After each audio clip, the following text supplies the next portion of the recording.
This morning I was playing beach cricket in on Scheveningen Beach in Den Haag in the Netherlands with three of my Ukrainian kids,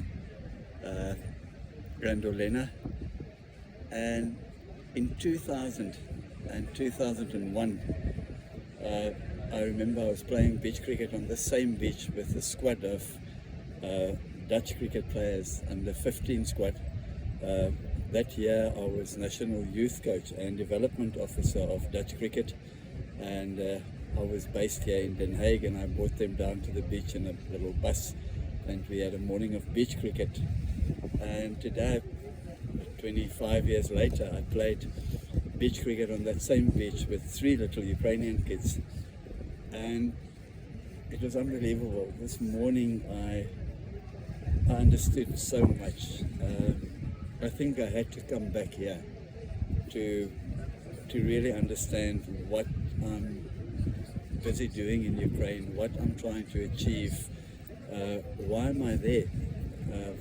Spending most of my days in bomb shelters, my nights in bomb shelters with explosions around us, and really a city at war, a country at war, and Kiev at the moment, an incredibly dangerous place. And I understood this morning while I was playing cricket with them, and I actually became quite emotional. I've always loved cricket. I had a passion for cricket. I started playing when I was about 6 years old, and my whole life I've either played or coached or was involved in the administration of cricket. And I've always had this passion for cricket development, because I understood at quite a young age. I was okay as a cricket player. I played Premier Division cricket in Boland and in Western Province. I played with and against some good players, and I had 11 seasons in the UK, being a professional for clubs in the UK, the overseas professional. But that was my ceiling. I worked incredibly hard to get there. I worked harder than most guys. I was always in the nets, in the gym. I so much wanted to play at a higher level, first class cricket. I would have loved to play provincial cricket in South Africa. My ultimate dream was to become a professional county cricket player, to play cricket 7 days a week, and that's my job. It's all I do is play cricket. And I realized at quite a young age I'm never going to achieve that, so I turned to coaching and administration, and then I had 14 years as highly successful years as a cricket administrator, director of cricket at the University of Cape Town. I worked at various schools as a director of cricket. I coached, I was national youth coach of the Dutch national teams, but always also the development officer, because I always had this passion for developing young cricketers and to feel I'm making a difference, and maybe I could inspire or guide some of these young players to probably become the cricketer I never could become. So, I had so many young players with talent at University of Cape Town. Ryan Tinduscarter played there, played for Essex in Holland, was an assistant coach and batting coach for India up to now, presently. I had Brian Murphy, the Zimbabwean leg spinner, captained us. Chris Cook, the Morgan captain a while ago, and still playing for them, not captaining but wicket-keeper batsman. I coached there. I got coaches such as Brian McMillan for one season to assist me and to coach at the University of Cape Town. I had Gary Kirsten there. His first coaching job ever was at University of Cape Town. He went straight from there halfway through our season and became the national coach of India, and the rest is history, as they say. Went on to win a World Cup that year, took South Africa to the #1 test playing country in the world, and I think even now with Andy Flower probably the most successful coaches of recent times. And then so I can go on about that. And then I was CEO of Cricket Kenya, some fantastic talent there, wonderful players in Kenya. I did a lot of development. That was my main aim in Kenya, was not so much the senior team, but to focus on cricket development, the young little players in the villages. I used to spend my days in a car with my coaching team driving out of Nairobi into little villages and just go and play softball cricket with the little kids in the villages. So it's always been a passion, and then in Holland I had in my under 15 team and under 14 I had Peter Silla that went on to captain the Netherlands. I had Dan van Bunge that got hit for 6 sixes by Herschel Gibbs, but he was more of a batter and he was a very good batsman, Dan.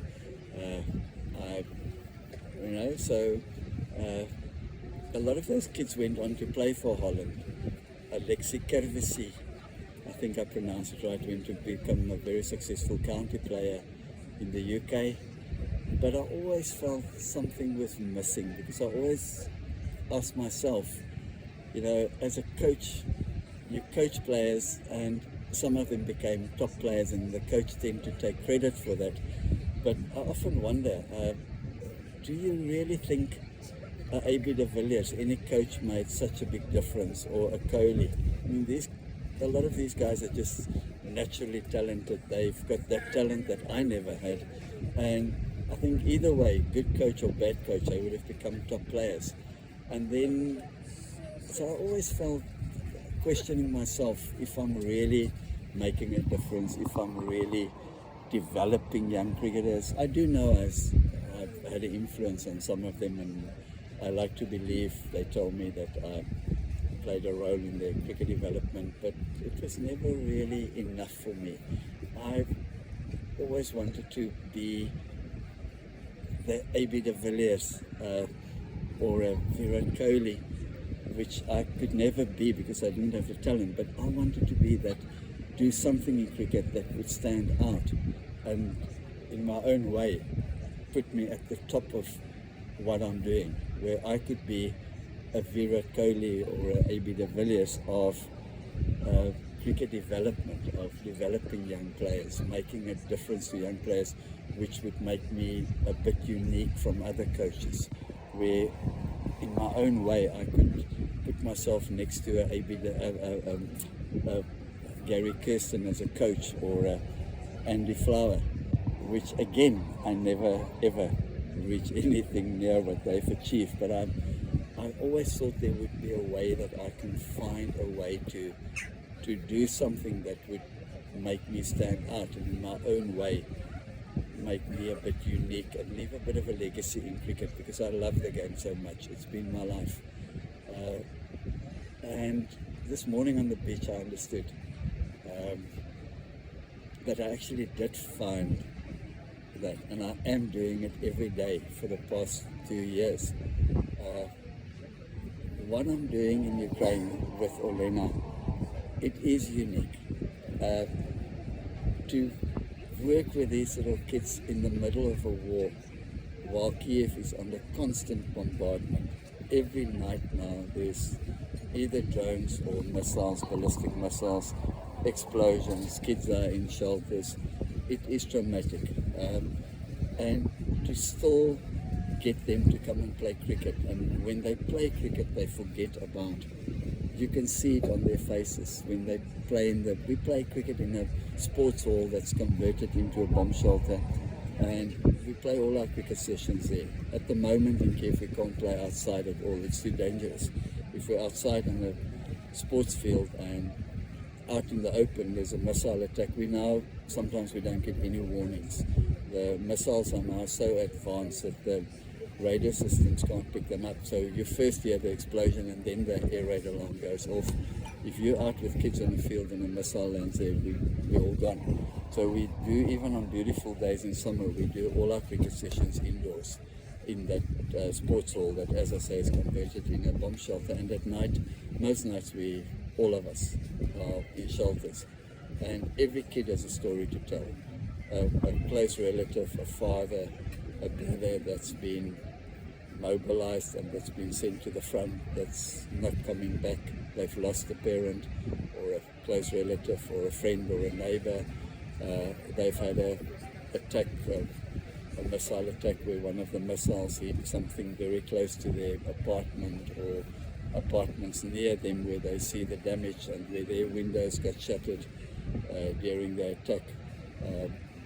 So each and everyone has a story and has experienced this war, and yet they keep coming back to play cricket. And myself and Olena made a promise to each other. You know, there's lots of teams going, groups of 15, 20, 30 on tours, going overseas, playing sport. And we've said to them, we made this promise to ourselves that even if we can take one child or two kids out of Ukraine, out of the war, take them to England, the UK, or bring them now to Holland, to Den Haag, we will do it for that one kid, because we are changing the life of one or two kids. We are making such a difference. We are giving them something that will be with them for the rest of their lives. This week, playing beach cricket here on the beach this morning with them, seeing them laugh. We had a little 9-year-old boy, Svetogor.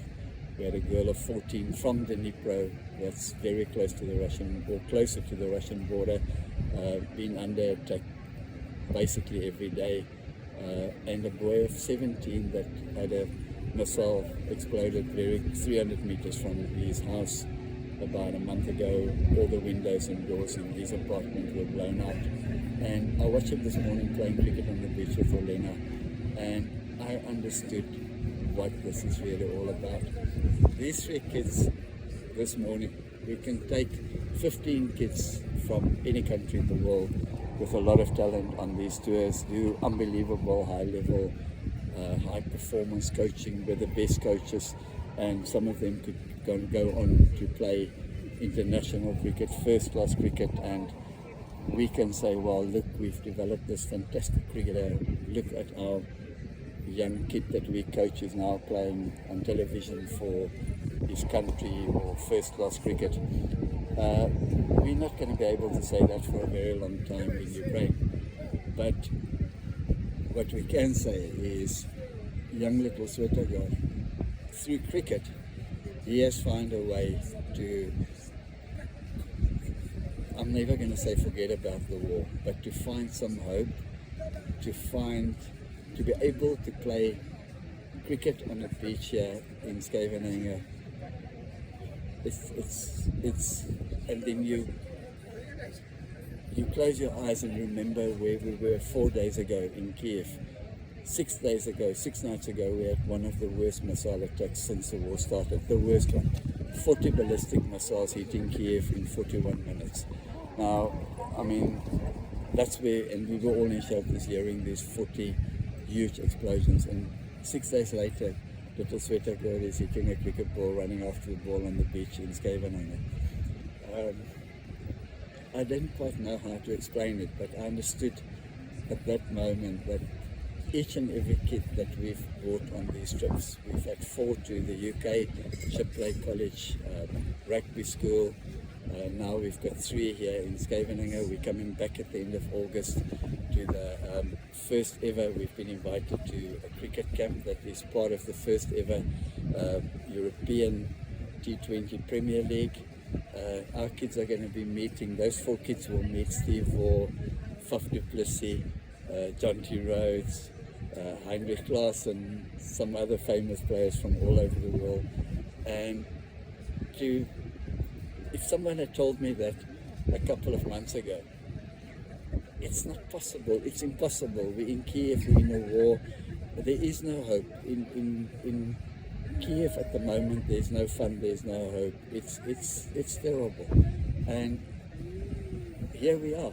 And in 3 weeks' time, if all works out, you can never really know what's going to happen next. But we have a lot of faith and a lot of hope, and we'll be back here and we'll be at the tournament. It's 5 of us, 4 Ukrainians and 1 South African that's now adopted Ukrainian. We will be there and we'll be playing beach cricket again. Now,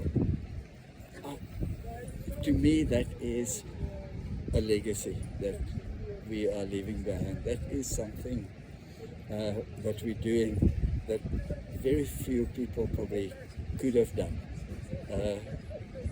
And unless you've been in that shelter during a ballistic missile attack in Kiev, it's very hard to imagine what it's like, and to stay there, your instinct, your everything the next morning is to get out of Ukraine, go to somewhere peaceful like here. And yet I've been there now for 6 years in Ukraine, but I've been back for 2 years during the war now, and I've got no plans to go anywhere. So I do understand, or I did, this morning I understood that what I'm doing there with these kids, and I said to Elena this morning, it's baby steps, because we doing something that I don't think has ever been done before. You know, I know about Afghanistan, unbelievable story, I respect it so much, but the Afghanistan men's senior team relocated and were training, as far as I remember, in Dubai.